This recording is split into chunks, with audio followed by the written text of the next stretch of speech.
Yo, welcome to All Things Covered with Patrick Peterson and Bryant McFadden, part of the CBS Sports Podcast Network. Man, the name says it all. If you're rocking with us, make sure you leave a 5-star rating on Apple Podcasts. And now you can leave us a 5-star rating as well on Spotify. Oh, also, check this out. If you're watching us on YouTube, make sure you hit that subscribe button so you can get alerted of all our great content right away. Now, let's get to our amazing show. Viking fans, you know we will always show you guys love. So first quarter, opening kickoff, it's time for Skull check-in. Skull check-in, some of the more updated news regarding the Minnesota Vikings. You just fulfilled the GM spot. Kwesi Adofo-Mensah hired as the Vikings' new general manager. Previously, he worked with the 49ers, and most recently, he was with the Browns as their VP of football operations. He has a degree from Princeton and Stanford, former trader on Wall Street. The Wolf of Wall Street. That was a pretty good movie. The Wolf of Wall Street. Yeah. But Pat P, I don't know if you know anything about Adofo-Mensah, but he is your new GM. I know you heard about the news probably before all of us did. Did you have any thoughts on the hire? Coming from the San Francisco 49ers, coming from the Cleveland Browns, do you have any thoughts on the hire? No, not really, but you can just, tell they're going off, recent success of the places that he's been. Cleveland definitely started to get it going over the last 2 years, get themselves in the playoff picture, put themselves in position to be a competitive football team, and being with the 49ers, especially when Jim was there, those guys were in the NFC Championship every single year, so, going off his past resume and his past history, he's been around not only great teachers, but, great guys who understand and know how to put teams together and also create a winning environment. What makes a good GM, Pat P? You've been around the league for quite some time. You've been able to converse with different GMs. But in your opinion, Pat P, what makes a good GM? I believe on it, being able to communicate, not only being able to communicate, but being a good communicator. Mm-hmm. Understanding how, you have to adapt at some point, it can't be your way or the highway. You know what I mean? You have to be, understand how to adapt and also be a great evaluator, a great decision maker, in those hard moments, being able to be a great leader as well. Because at the end of the day, all the decisions that are made, pretty much, 70% of the decisions that are made is laid upon your shoulders. So I think those are some good qualities that can make a good GM for sure. Yeah, and just to piggyback off some of the points you mentioned, most of our listeners and our fans, or our viewers as well, they've never been a part of a football organization. But when you look at a general manager, you look at basically the second in command. You know what I mean? He is the guy that is next to the big guy, which is usually the owner. And the thing that Pat P emphasized, and I would agree to as well, being transparent. See, a lot of general managers, they don't understand transparency is something that players want. Don't tell me one thing when you're thinking something else. That ain't cool. We're all grown men. And sometimes understanding and knowing that grown men receives big news. Sometimes it's hard news. And the same can be said for GMs sometimes. But a lot of GMs, they say one thing and then behind closed doors, they say something totally different. That ain't cool. And the first sign that you're going in the wrong direction is when you think you know everything. Good GMs don't mind taking advice. Right. Learning, listening, being able to understand. I don't know everything regarding this team. I'm not always the smartest person in the room. And I think you can apply those skill sets and tools to just everyday life. Anytime you think you know everything all the time, you don't. And you're going to fail more than none. But we will see. I'm okay with the hire as well. I love being able to give up and coming individuals an opportunity to be able to showcase what they can do. So that's good for the Minnesota Vikings. And you hit on something earlier talking about the resume for Adofo-Mensah coming from the Browns and also the San Francisco 49ers. Because of that relationship he had with the 49ers, the most recent news coming from Minnesota, they will be interviewing Jim Harbaugh on Wednesday. Now, why is that significant? It's significant because Jim Harbaugh is the head coach currently for the Michigan Wolverines. National Signing Day will happen on Wednesday. Tomorrow. Yes, and we're recording this on Tuesday. So when we release this, Harbaugh could be the head coach. We don't know. But that's happening tomorrow. And you don't usually see a collegiate head coach taking an interview the same day they're finalizing their signing day class. So that's an intriguing thing. But you were a part of the Cardinals it was your rookie year when Harbaugh was there in San Francisco. What do you remember about the teams that he had in San Francisco when he was head coaching in the league? Oh, man, just tough, gritty. There definitely was a team. Pretty much how San Francisco team is right now. They're going to establish the run. Yeah. They're going to punch you in the mouth and see how long you can take it. Hey, simple as that. That was a physical bunch, boy. Boy, remember that's when they were still playing in Candlestick Park. You played the ball? Candlestick Park.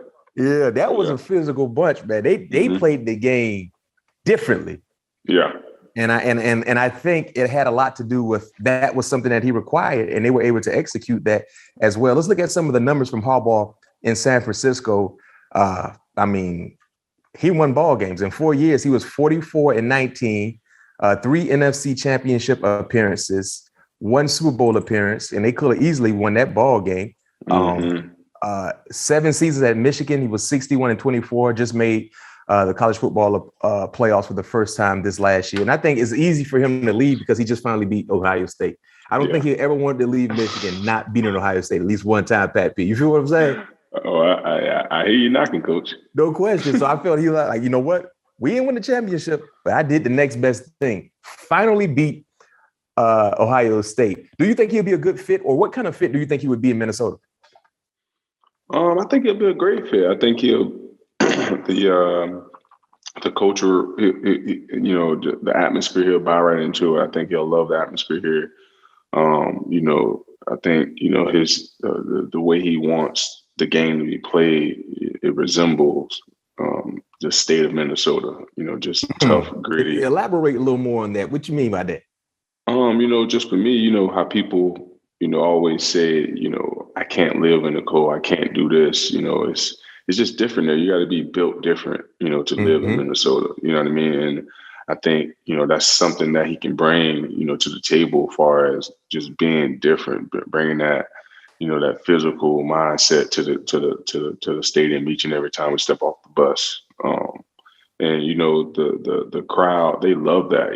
This organization, this community that the stadium, they feed off big plays and griminess football games, and I think that's something that he can bring to the table. So honestly, with the name that's left, he's I know some of the coaches that they want somebody that has credibility. They want someone that that can lead a group of men, that can get everybody on the same page and get everybody on that to have that same common goal, and that's to win a championship. And his past history says that. And as far as him, he probably has the best resume left out there for coaches. Yeah, I don't think there's another coach that's available that's a contender to land a head coaching job that has made it to the Super Bowl. Yeah, so I won't be surprised if he's not the coach tomorrow. Yeah, would you be excited to play for Harbaugh? Yeah, man. Obviously, have an opportunity to compete against him. I know he remember you. Yeah, for about 4 years. I think he was there 4 years. Right? So having an opportunity to play. You remember? Wait a minute. You remember any big time plays against Harbaugh, coach team in San Fran? Do you remember any picks, any returns, anything that you can think of? Because I know you gave San Fran a lot of work now. Yeah, I had a couple. I mean, I do have a memorable moment though against San Fran. Our last game in Candlestick. Was that Harbaugh? Yeah, against Harbaugh. Okay, tell us about it. Dropped the pick against Randy Moss. Oh, I heard this story. Man, I was pissed, man. So that's the only thing I can like. That's one of the memories I can remember right now. I had a couple of big punt returns against them. You know what? The crazy thing about it, I don't have one interception against the 49ers. Really? You got to get that on your checklist. Yep. I don't have one. I got a couple fumble returns and a couple sacks, but I don't have any interceptions. Yeah. I can tell you this much. I don't know exactly how the fans feel. And like I said, by the time we release this, we might have more updated information. But Viking fans, let us know your thoughts about potentially hiring Harbaugh. He's from the area, though. He's born in Ohio, played at Michigan, of course, and Indy for the Colts. He's familiar with that area of the country. And like you said, the thing I love what you hit on with being Minnesota, playing in Minnesota, it fits the culture of the city. You got to be gritty. You got to kind of be gritty. You know what I mean? And then hit the gritty when you get into the end zone. So, 44-19. That's a very, very impressive resume, 4 seasons with the San Francisco 49ers. And what people fail to realize, too, when he got to San Francisco, he revitalized that program. They were bad. You know, they had just got done with the was it Singletary era, and then I think he came after that, but he kind of revitalized that and turned that program around instantly. And let's see exactly what he will have in store. But also, one thing about Minnesota, the cupboard is not bare. You got a running back that you can rely on. You got wide receivers. You're going to get an energetic tight end back in Irv Smith. You got a quarterback that has experience.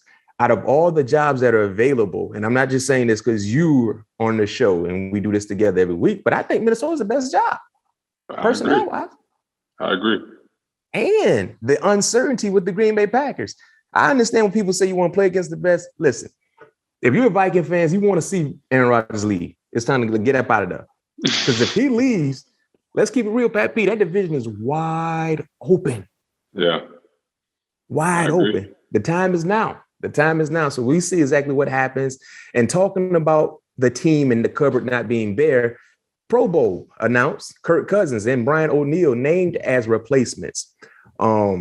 You've played in a lot of Pro Bowls. You know, do you have any memorable moments playing in the Pro Bowl? You played in when it was in Hawaii, when it was in Orlando. Take us back to some of your favorite memories. I played when the Pro Bowl was in Arizona, Hawaii, Orlando, and I think that's it. Yeah, just those 3 spots. But I can remember my first Pro Bowl ever, going to and just being at all the legends that was there. I'll never forget. My man James Harrison was down there at the pool. And him and his boy. No, he wasn't working out. He was doing a karaoke. Him and his boys. Oh my God! And it's like our balcony was like right there, so I had like the perfect view. Because I remember, I never forget the first night. Debo. He tried to get me to drink. Man, I ain't drinking, man. No, like, no, young brother, you drinking this? No, here, boom. I'm like, my soon-to-be wife right here seeing me get pumped. I'm like, all right, man. Boom. I said, you know what? He won't catch me down here tomorrow. So you ain't go back down poolside. So like I said, my balcony, I had the perfect view, so I could see everything. It had to be another Steelers guy and like one of his partners or whatever, but they was doing like a karaoke in front of everybody. They had like a luau out there. Everybody at the pool, and I remember just James Harrison literally just going ham. I can't remember the song he was singing, but just going ham on the song that he was singing. But that was just one of my favorite memories of just being not in the game, but one of my favorite memories of actually playing in a game will probably be, I think it was my 7th Pro Bowl when I got the 2 picks. Well, Pat, how many you made? You made 8, right? Yeah, I made 8. And I think it was my 7th or my 6th one, because my 2nd one I got 2 picks, and then the 7th one I got 2 picks as well. I think I'm close I should be up there with D'Angelo Hall on the record. Eric got a stat check that. Yeah, but anywho, the 2 picks in Orlando, special to me because that was the game was in Florida, and getting 2 picks in the backyard, it was big. And I thought I almost had defensive player of the game until Von Miller freaked around and sacked. I can't remember who was a quarterback at the time, but sacked him, forced a fumble, and they end up winning the game. Because if we win, I get the defense MVP. Yeah. Von ended up doing Von Miller stuff. And the AFC won. Yeah, AFC ended up winning. He ended up getting the MVP. Yeah. Well, the Pro Bowl this year will happen in Las Vegas, the first time ever. Justin Jefferson, Dalvin Cook, Harrison Smith were picked for the initial roster. Kirk Cousins and Brian O'Neill named as replacements. So let's see exactly how this game takes off in Viva Las Vegas. Now it's time to tap into Around the League. Conference Championship recap. Pat P, Conference Championship ball games, you were 1-1. All right. Your overall playoff record, 7-5. On the weekend for me, I was 2-0 in conference championship ball games. My overall record is 6-5. Why I only got 11 and Pat P got 12? You had a push, BMac, because I had a push. That's why. So I'm 6-5-1, I guess. So 6-5-1. All right. So we got our Super Bowl picks coming. One thing I can tell you guys about Pat P, given his picks, he's just giving his picks to outright win. But if you've been following Pat P, the underdog has been his go-to. And that underdog, man, has been cashing in. If you've been listening to us, if you've been watching us, Pat P will give his straight up pick on who wins, who loses. And he been laying it heavy with the underdog. So let's see exactly what happens with the Super Bowl pick. But let's go ahead and recap real quick. The Bengals beat the Kansas City Chiefs in overtime. Yes, sir. Now, Pat P, you highlighted Joe Burrow last week. Now, the thing is let's see. I don't know if it's more of Pat P's bias for Joe Burrow being an LSU guy, or he just saw something in the future, but you felt super good about Joe Burrow. Man, well, I was going to ask you how surprised were you, but clearly you called it. I ain't surprised. Yeah, I told you. What did you think? What, 250 yards, 2 touchdowns, 1 interception, completed 23. Man, but tell us about Joe Cool, man. And did you see his outfit going to the game? Yes, I saw his outfit, man. Cool Joe Burrow, man. Just cool as the other side of the pillow, man. He didn't make I feel like he played a very manageable game. Yep. He didn't make any mistakes. He put the ball where he needed to, especially when it was third quarter, about 6 minutes to go in that ball game. That's when the ice in his veins started sizzling up. That that Coors Light commercial with that train coming, the railroad track started to freeze up. Yeah. That's exactly how Joe. 7 minutes to go in the ball game. 7 minutes to go in the third quarter. That's what you hear. Joe Burrow veins started to freeze up. Iceman started to come alive, and he played the plays where he needed to play. And defense also played outstanding, getting off the field when they needed to get off the field, and technically shutting those guys out from that point on as well. They played great collectively, team defense, flipping the field on special teams, getting the stops that they needed on defense, establishing the run to open up the pass, and it was a great win, man. And real quick to highlight what you were talking about with the defense, Cincinnati's defense in the second half, Pat Mahomes was 8 of 18, only 55 yards, 2 interceptions. In the first half, he had 220 yards throwing and 3 touchdowns. So they just neutralized Pat Mahomes. And this is something I want to highlight and talk about, right? Pat P. Pat Mahomes is too good of a player, super talented to have so many oh no moments, like moments where he's not just thinking. Like sometimes he makes the game harder than what it is. I think that's honestly, the thing about Tom Brady that made Tom Brady so special. Tom Brady didn't mind nickel and diamond. He didn't mind doing it the easy way to get down the length of the football field and score.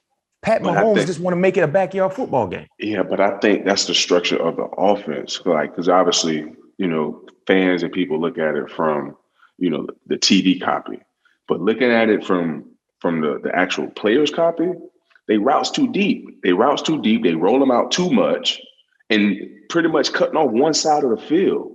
I think that's the dumbest play in any offensive play call. Because why would you want to cut off one side of the field to the quarterback? That's what we want. If you're going to just utilize one side, I'm okay with that. And I think that's where all the oh no moments come up, when he has to roll out and they taking away that first read. And his next best throw is 50 yards down the field. Backside. You know what I mean? So I think if they change up the play call where it's more West Coast offense, dinking and dunking, a little bit more. Only dink and dunk they have in the offense is RPO. Everything else is 10, 15 yards down the field. Mm-hmm. That's why I feel like he have a lot of those moments. You feel me? Yeah, he have a lot, boy. You'd be like, man, what are you doing, bro? Yeah. And then also, too, like you talk about the play calling, they ran the ball well in the first half. McKinnon ran the ball well, caught the ball well. They got away from running the game. You had an 18-point lead in the second half. You're at home. Run the football. If I'm not mistaken, he finished the game with like 12 carries for 60-plus yards. Good average. Keep it going. He should have had 20-something carries. Mac, I'm going to tell you what Kansas City really shot themselves in the foot when it was down at the goal line. Right before halftime? No. This is the end of the game when they kicked the field goal. Oh. When they threw the ball, when they tried to do a play action and Pat took that sack. Yeah, he took that sack. Run the football, man. That's the hardest place to try to throw the football. And then all they did, I think they ran like I want to say like double pylon. Like they had like every guy was pretty much on the back pylon. But I'm like, man, run the football. Still get a shotgun so you can still get your numbers. Offensive coordinators, run the football. They don't want to do it. They don't want to do it. They don't want to do it. I know fans be hollering all the time. Run the ball. That's another case in the Rams game. I was like, man, I hope this don't cost the Rams the game.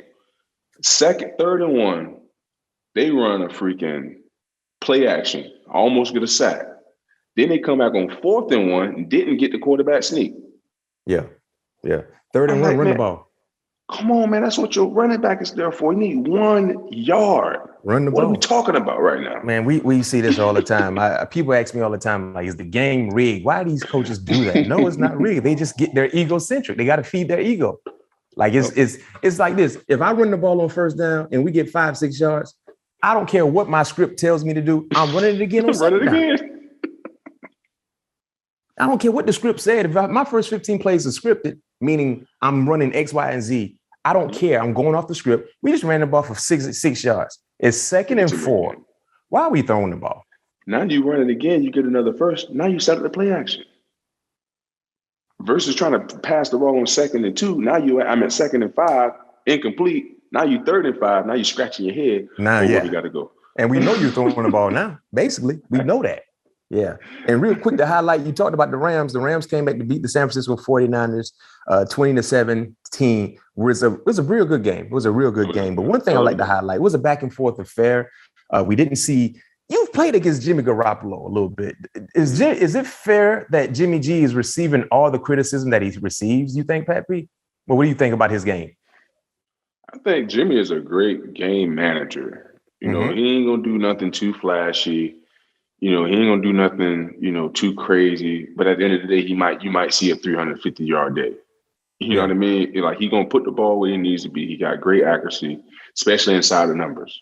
I mean, that is his goal. Any throw inside the numbers, he's gonna make those throws. Then what he struggles is when he has to throw the ball outside the numbers with those outs, those goals. That's where he's kind of inconsistent. And that's just the numbers, you know what I mean? Because obviously playing against them twice in that division, playing against them this year as well. But as far as his accuracy in between those numbers, one of the best to do it. And like I said, he's a great game manager. He ain't gonna make no mistakes. You know what I mean? You got to have a good running game to be able to make him feel comfortable. Let's go back to something you said. Why is it? And you said, and I agree with you. He is the better quarterback throwing in between the numbers than outside of the numbers. Why is that? And why is that important for you as a defender, as a guy that's scouting and game planning for a guy like Jimmy G? Why is that important to know? Oh, for me, the hell, if the numbers say his best throws in between the numbers, I'm protecting my inside. Exactly. And basically, when you see quarterbacks struggle on outside number throws, their arm it's two things. Either the arm is not strong enough, the accuracy is just inconsistent. And that's what we see a lot of times when college quarterbacks. Like when I played college football, and Pat P, the same could be said for you. Most of the guys I played against probably wouldn't have got a shot to get drafted. So anytime I was to the wide side of the football field, I'm inviting an outside throw. Oh, yeah, all day. You're not going to hit me with no posts, no slants, no curls, no digs. I know that's an easier throw. It's closer. Right. And you guys that are listening to us, watching us, if you're in the middle of the football field, a slant is a closer throw than a corner route, than an out route, than a comeback route. So whenever I played against certain guys like that in college, I'm like, man, listen, I'm on the wide side of the football field. If I press you, I'm inside. If I play off, I'm inside. Let me see if you can consistently make those throws. And you hit it dead on the head when it comes to Jimmy Garoppolo. He's a better quarterback throwing in between the numbers than outside. And most NFL quarterbacks, they have that glitch to their game a little bit. But the great ones, the ones that are real good, it don't matter. It don't matter where they are on the football field. They're gonna hit you that out, that deep out won't come still. Be on point. I remember Carson Palmer used to throw out routes from deep 15, 17-yard out routes from the opposite hash.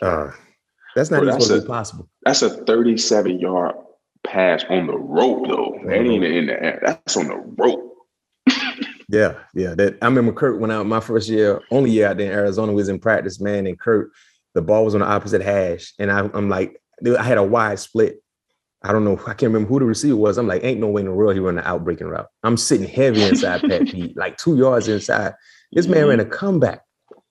And I said, he ain't throwing it.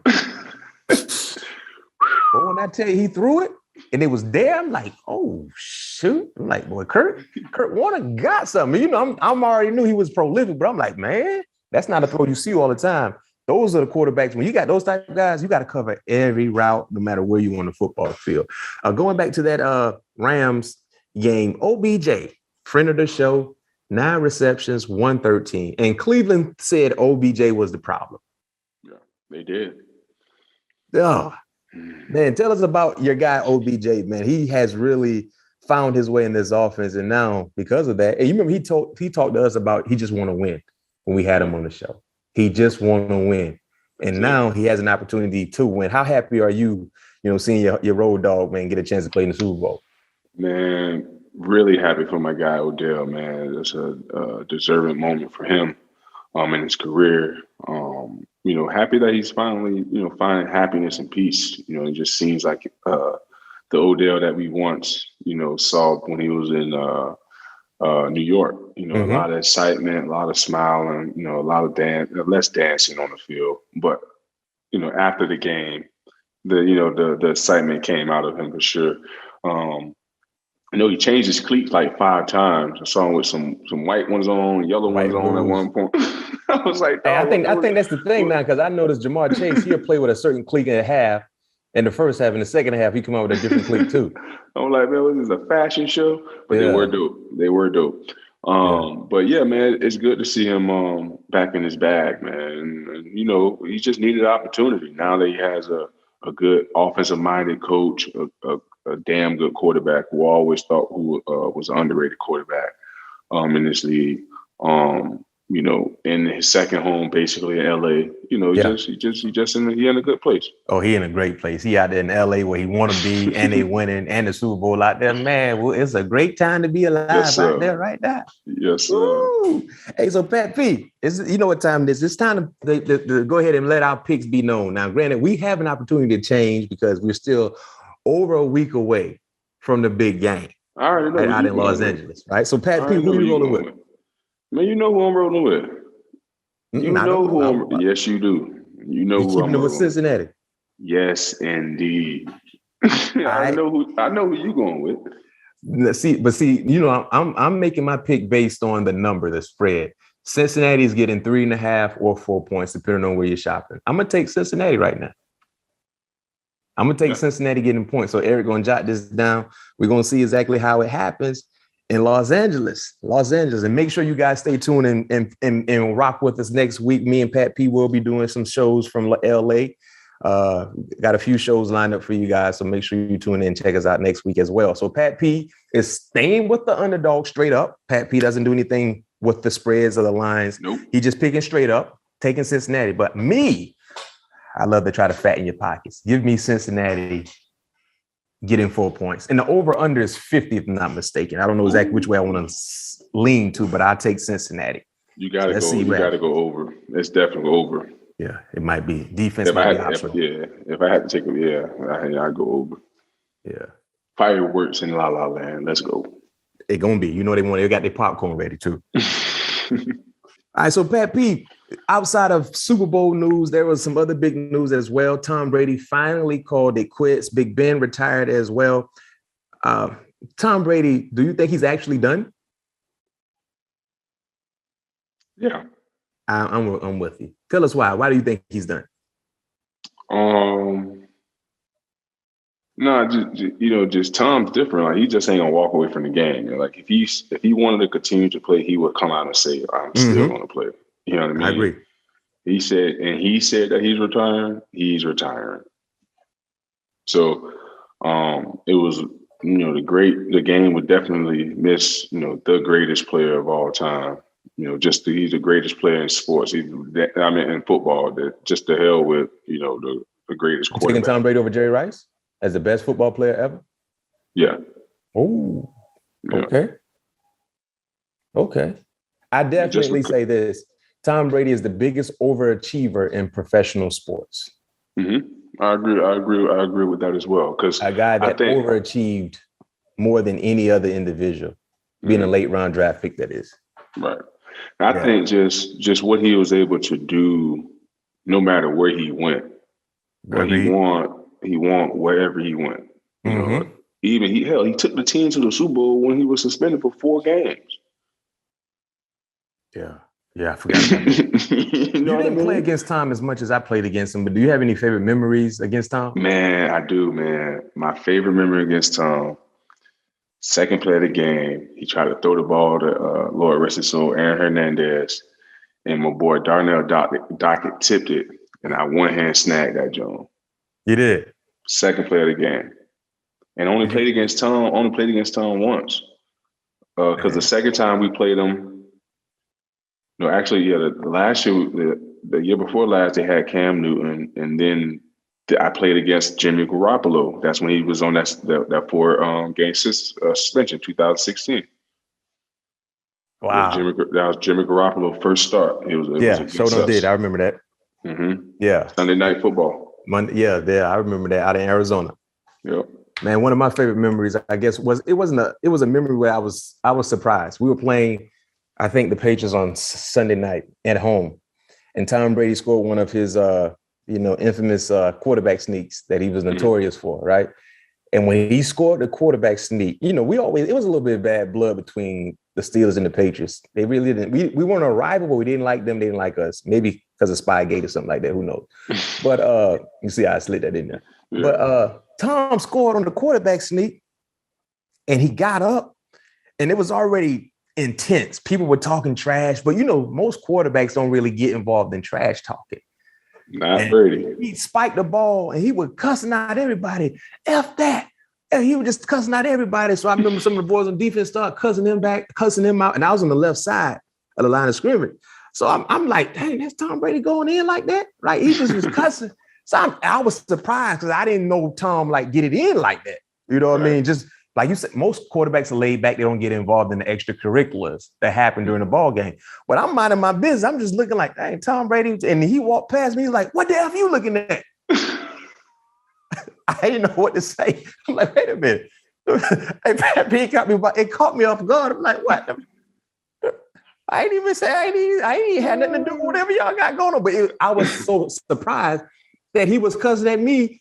Like, if it was any other play, I'm going right back at you. Right. You know what I mean? I'm in your ear. I'm talking to you. I'm gonna say something crazy to you, whatever the case may be. But when Tom hit me with that, I was just like, oh, all right. It was one of those situations where I thought somebody was behind me who he had beef with. Yeah. I kind of looked at that. He talking to me. I said, wow, Tom Brady cussed me out real decent. And I didn't know what to say. I wasn't surprised. But he's the ultimate competitor, though. Yeah, I think that's why guys rally behind him, because he doesn't act differently. You know what I mean? He understands how big the moment is, and he plays with that passion. So I love that as well. Teammate of mine, Big Ben, he called it quits. 2-time Super Bowl champion. Man, so I would hear people say they won't have 2 first ballot Hall of Famers go into the Hall the same year. So Tom Brady's going to get in, right? But I think that should, man, please, Big Ben should be a first ballot. You think Big Ben a first ballot? No doubt about it. Yeah. No doubt. Hands down. Yeah. So we're going to wait and see. But 2 outstanding quarterbacks that won championships, highly respected, called it quits in the National Football League. They will forever be missed. And Pat P, it's time to tap into the coaching carousel in the National Football League. We're going to just jump right to it. Most recent news coming from the NFL, Brian Flores is suing the NFL. Brian Flores is suing the Miami Dolphins, the New York Giants, and the Denver Broncos. If you guys have been living under a rock, not quite sure about this story, let me fill you in. Brian Flores is saying during his time in Miami, Stephen Ross, the owner, wanted him to lose ball games, I think back in 2019, if not mistaken, the year. Basically offered him $100,000 to every game he lost so they can have a better spot in the draft. Brian Flores did not listen to those requests, and they won ball games, and I guess Stephen Ross was mad at him. Brian Flores also allegedly says that Stephen Ross wanted to involve him in a potential tampering situation with a well-known quarterback. He declined to be on that trip with the quarterback and Stephen Ross. Brian Flores also stated that during this year, during the offseason, while interviewing for different jobs, the New York Football Giants was basically just bringing him up just for no reason when they already had their hire of Brian Daboll. And the reason why he found that out is because he put a screenshot of the text messages between himself and Bill Belichick, his former coach, and Belichick was congratulating Brian on getting ready to be offered the New York Giants job. And Belichick said, I heard they're going to offer you the job. It's up to you if you want it. So Brian Flores responded, Pat P, and said, wait, coach, you know something I don't know? Because he didn't interview with the team yet. So Bill Belichick responded and said, well, I heard both from the Bills and the Giants that they're going to offer you the job. So Brian Flores put two and two together and said, wait a minute, coach, I think you're trying to text Brian Daboll. So Belichick was thinking he was texting Brian Daboll and congratulating him on the job, but he was texting Brian Flores. And Flores had an interview for the job. So basically it's telling us the Rooney Rule is a sham. Now, the crazy part about it, they had already interviewed Leslie Frazier before Brian Daboll. So, quote unquote, they fulfilled the requirement for the Rooney Rule, but I guess they wanted to make it look like they were trying to hire a minority. So they wanted to, quote unquote, bring Brian Flores into an interview. Yeah. So also Pat P. Flo, he was letting it go. He was letting it go today. The day was, Black History Month, and he was just letting it go. He said during his interview with the Denver Broncos, John Elway came into the interview hungover, basically meaning he wasn't serious about the interview. And he also had some other, things regarding other African-American head coaches like Jim Caldwell getting fired after having a winning season. Steve Wilkes not handled the right way out in Arizona. It was a lot going on. It was a lot to really process. I know you heard about the news, man. Just, what were your thoughts when you saw freaking Brian Flores is trying to sue the NFL and different teams? And upon doing this, it's safe to say he's willing to risk his coaching career for this. Yeah. Right. So what were your thoughts?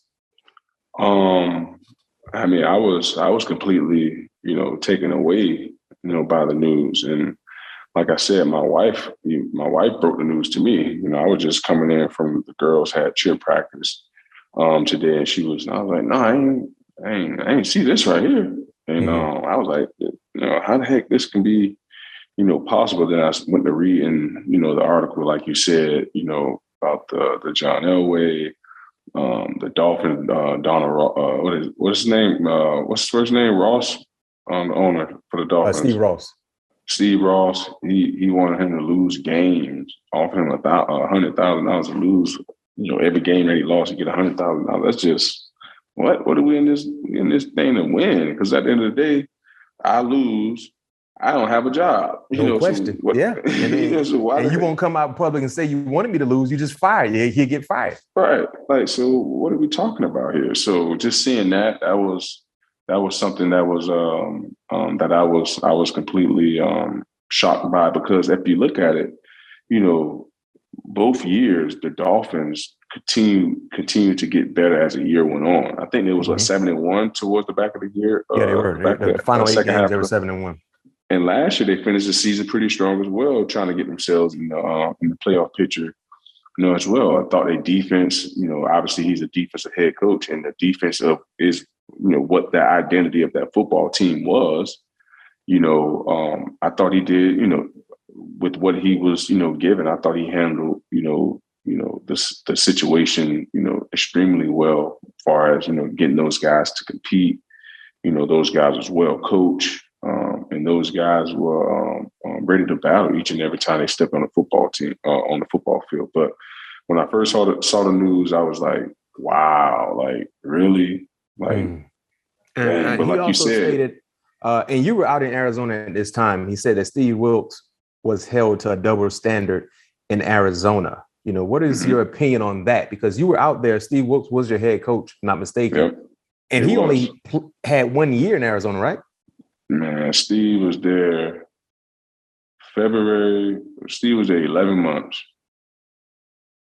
Yeah, he got hired in February. He was gone in January. Wow. And that year, what was your record? You remember? Yeah, we won 2 games. We wasn't, we didn't have the personnel to be able to compete. We had Sam Bradford. No shade on Sam, but he wasn't healthy. He had bad knees. And he got hurt. Yeah, then he got hurt. Then we had Josh Rosen. He got, he played, but he wasn't ready. He wasn't ready to play, for an NFL football team. Then we had Mike McCoy. What's Mike's name? Shucks, came from Denver. Is it Mike McCoy? Mike Glennon. Who? Mike Glennon. Yeah. No. I'm talking about he was our OC. I think it's Mike McCoy, if I'm not mistaken. Yeah. Tall guy. He was the quarterback coach for with Denver when Peyton won when they won the Super Bowl. But anyway, him, he was out. He was the head coach for the Chargers, right? Yes, the Chargers. He was the head coach for the Chargers. Yeah, okay. So he ended up being our offensive coordinator, which, God, I don't know what the heck we had going on offense. So then Byron ended up having to take over. That's when Byron got his first offensive coordinator gig because he was a quarterback's coach and he had to get promoted because they fired Mike McCoy, I think after the bye week or something like that, week 7, week 6 or somewhere in there. So yeah, I just felt like it wasn't handled the way, he wasn't given the opportunities that, other coaches would have been given. He wasn't getting, like, he had literally a very, very short leash. Yeah. And you guys were 3-13 that year. Yeah, 3-13. And with what we had, like, we had a bad offensive line. We had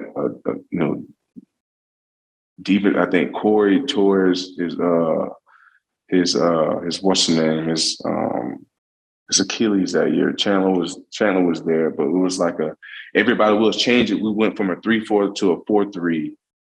So we really didn't, like, we were just, a lot of guys was out of position. But I felt like if we had an opportunity to buy into the system and, really see when it works, really buy into it, how it would work, but they didn't give them opportunity. You know what I mean? And it was, I don't know, it was just bad, man. And what's funny, I've been asked this question a lot today regarding the Brian Flores news. What could be done differently to change the narrative of the lack of Black head coaches in the National Football League when 70% of the league athletically, player-wise, is Black? And I think when you look at the part of the issue, Pat P, and you played for 2 organizations, same as me, I think the issue is that in any field, when it comes to employment and when it comes to individuals making hires, 2 things will get you hired: being qualified and the employer who's hiring you, the boss, feeling comfortable around you. And I think it's the same thing with owners hiring head coaches, owners, general managers hiring head coaches. Number one, they want you to be qualified. But outside of being qualified, they want to feel comfortable around you. And most of these owners, let's keep it real, they're older. They come from a different generation. And when they interview some of these African-American candidates, they might not feel as comfortable around them as they would feel with a white head coach. Because you can't sit here and tell me out of all the black coaches that have had opportunities to be interviewed, they're not qualified. But whatever coordinator job they hold at their current spot, they're doing a great job, but they're not qualified. Brandon Staley, who is the head coach for the Chargers, was the defensive coordinator for the Rams last year, right? 1 year. 1 year. He got that job because of the job he did with the Rams defense. He ended up getting the job to be the Chargers head coach. Do you think Raheem Morris will have the same luck? No. Nope. And it's safe to say the 49ers defense is better this year than they were last year. Prime example, they're playing in the Super Bowl. Mm-hmm. They're playing in the Super Bowl. Another example of how unfair the playing field is when it comes to coaches, black coaches and white coaches. Adam Gates was the head coach for the Miami Dolphins. Did a horrible job. Got fired. I don't know too many people, Pat P, can get fired for being bad at their job and get a promotion. Yeah. Within the division. The Jets played against the Dolphins twice while Adam Gates was the head coach. They knew exactly what was going right, what was going wrong. They decided to hire him and also allow him to make personnel decisions. And get this, they were crying when he was doing a bad job and fired him. Why are you surprised? Mm-hmm. Like, why are you surprised? But that has been the storyline for some coaches. And I think until these owners or the people that's hiring these coaches, until they start to sit back and try to learn an individual. Because when you learn someone, you feel comfortable around them. You know what I mean? It's like you, it's like me. The more I talk to you, the more I want to listen to you, I feel more comfortable around you because I feel like I know you better. Right. And if I know you better, I'm okay in hiring you. Mm-hmm. And that has been the issue. I mean, look at the Miami Dolphins years back when they interviewed Mike Tomlin. There's a story that came out. Mike Tomlin blew the interview away. It was between Mike Tomlin and Joe Philbin at that time. They had already interviewed Joe Philbin. Mike Tomlin comes in, blow the interview away, and they was like, "No, you know what? Let's bring back Joe in. Let's give him another shot." To try to justify the hiring. Mm-hmm. And they still looking for a coach now. So 15 years later. Yes, exactly. They still looking for a coach now. So, man, it's crazy how the situation occurred with Brian Flores to be fired after having a pretty productive season, second half of the season. Jim Caldwell got fired after taking the Lonely Lions to the playoffs twice. He got fired after a successful season. Cully just got fired with the Houston Texans after 1 year, and in my opinion, had success with nothing to work with. And they said, I saw when he got fired, they said that was already in the plans. I don't know how true that was. Yeah. I mean, it wouldn't surprise me nowadays. It wouldn't surprise me. They hired him to fire him. And now they're thinking about hiring Josh McCown.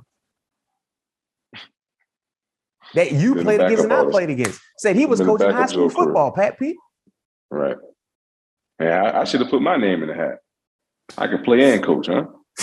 Hey, he go from high school football to Friday nights in a small locker room to a $1 billion organization and you coaching that. Think about that. Two interviews. He got 2 interviews. They brought him back. Yeah. That's who they want. That's who they want to hire as their head coach. And I heard a story come out from Houston.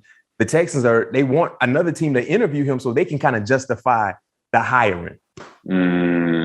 So they won't be the only one interviewing him. Yes. I mean, let's keep it real, man. That's ain't nobody else.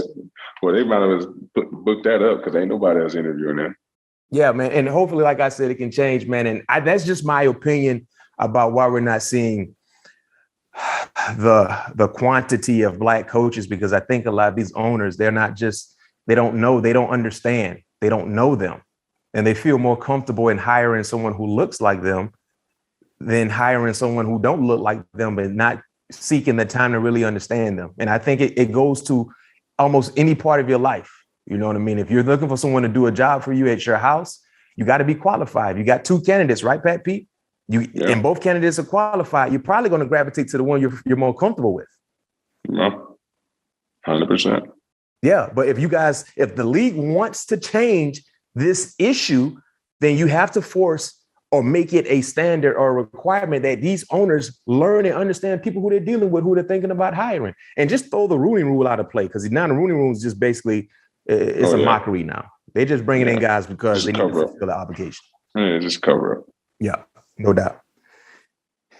Well, it's February, guys, and it's Black History Month. So over the next couple of weeks, me and Pat P, All Things Covered, we will celebrate Black History Month here on All Things Covered and highlight notable achievements in football. You guys just heard our candid conversation regarding minority head coaches in the National Football League. We only have one. But get this, Pat P. Back in 2006, Super Bowl 41 between the Colts and the Bears, it featured two Black head coaches for the very first time in Super Bowl history as Tony Dungy and Lovie Smith went up against each other. That was 2006. You were still, you were at LSU or Ely? No, I was at Ely. I was going into my senior year. I remember that game. It was raining. Yeah, it has to take the game kicking, open the kickoff back to the crib. Yes, sir. They ain't score again. That was my second year in the league. I didn't play in the game, but I watched the game. I was down there. What was how significant was that moment for you, seeing that you had two African American head coaches lead their team to Super Bowl? Man, that was big. I'll never forget, man. I remember my grandma was just so ecstatic of just seeing Margaret loves football. Yeah. No doubt about it. She loves the football. Biggest. Yeah, that woman was the biggest football lover that I've ever been around and know everything about the game. But I just remember just her being so happy seeing two, African American coaches being able to coach in the biggest game on the biggest stage. In Florida, and it was in Florida too. So she just thought that was just so amazing. I'll just never forget. She could never stop talking about that. These two Black head coaches, they going at it in the Super Bowl. Oh, this Super Bowl gonna be good. I just want both of them to win. I just remember her just saying that all the time. I just want both of them to win. I know they're gonna end up in the tie, but I just want both of them to win. So just seeing the joy on her face to see that, because with her being a football fan, with her literally. My grandma, she's a sports fan from boxing, tennis, golf, volleyball, you name it. She was the first female that I saw, especially at an early age, that loved football almost as much as me. Yeah. I didn't know that was a thing. I didn't know women can have a love for the game like that. Yeah. I think she said she kind of got Tina Man to it or something like that, if I'm not mistaken. Yeah, my mom just watch football like a mug right now. Oh yeah, man. So I just remember her just being so happy to see the two coaches go at it for sure.